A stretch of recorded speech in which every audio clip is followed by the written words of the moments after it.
Assalamualaikum warahmatullahi wabarakatuh. Perkenalkan, saya Mutiara Radija dengan NIM 2401050322. Di sini saya ingin membuat tugas video ujian tengah semester mata kuliah di Pendidikan Konseling. Soal yang pertama yaitu mengapa bimbingan dan konseling diperlukan di sekolah. Jadi jawabannya yaitu bimbingan dan konseling di sekolah adalah layanan bantuan yang diberikan oleh guru BK atau konselor untuk membantu siswa dalam mengatasi masalah yang mereka hadapi, seperti kesulitan belajar, masalah keluarga, atau teman. Bimbingan adalah proses memberikan arahan agar siswa bisa berkembang dengan mandiri. Sedangkan konseling itu lebih berfokus untuk membantu siswa yang mempunyai masalah pribadi agar bisa menemukan solusi. Bimbingan dan konseling sangat penting di sekolah supaya siswa merasa didukung, bisa mengatasi kesulitan, dan belajar dengan nyaman. Dengan begitu, mereka bisa tumbuh menjadi orang yang lebih percaya diri dan siap untuk menghadapi masa depan. Soal yang kedua yaitu tujuan, fungsi, orientasi BK dan asas dan prinsip-prinsip BK. Jadi jawabannya untuk tujuan bimbingan dan konseling itu membantu siswa dalam mengembangkan diri secara optimal, memahami diri dan lingkungan, serta mampu menyelesaikan masalah pribadi dan sosial, belajar dan karir. Untuk fungsi BK-nya meliputi membantu siswa untuk lebih bisa mengenal diri, lalu pencegahan masalah, memberikan dukungan saat kesulitan, dan mengembangkan potensi secara berkelanjutan.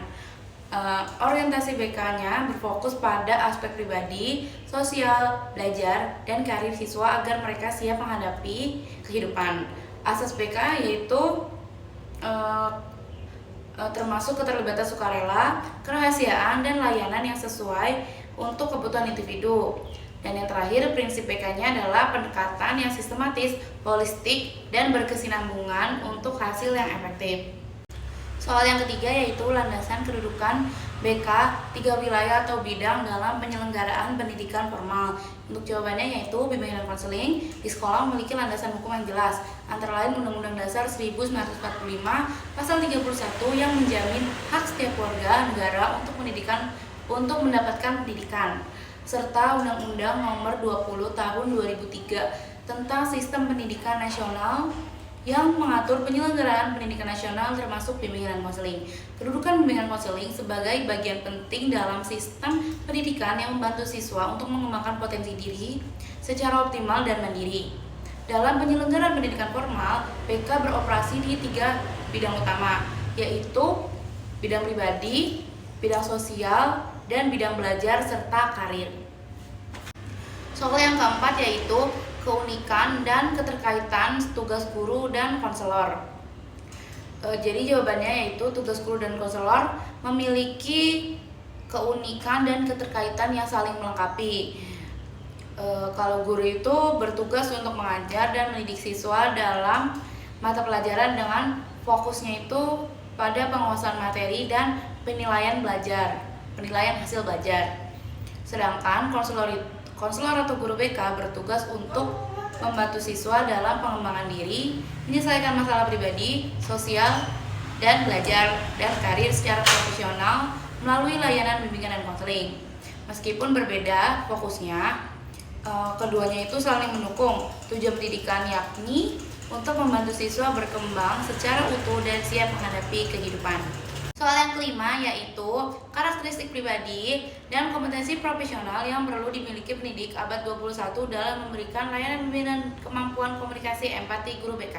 Jadi untuk jawabannya yaitu pendidik abad 21 dalam memberikan layanan bimbingan harus memiliki karakteristik pribadi seperti jujur, bertanggung jawab, dan mampu beradaptasi dengan teknologi serta perubahan zaman.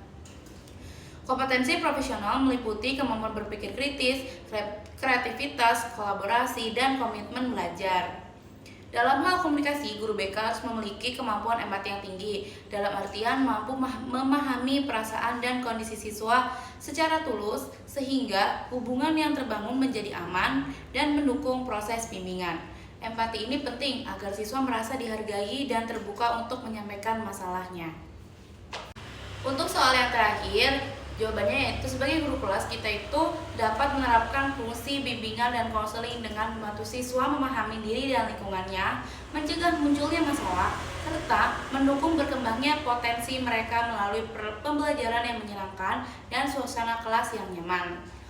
Guru juga harus menghargai asas bimbingan seperti sukarela dan menjaga kerahasiaan agar siswa merasa aman saat berbagi masalahnya. Dengan cara ini, guru tidak hanya mengajar, tetapi juga menjadi pendamping yang mendukung perkembangan pribadi dan sosial siswa secara utuh dan efektif.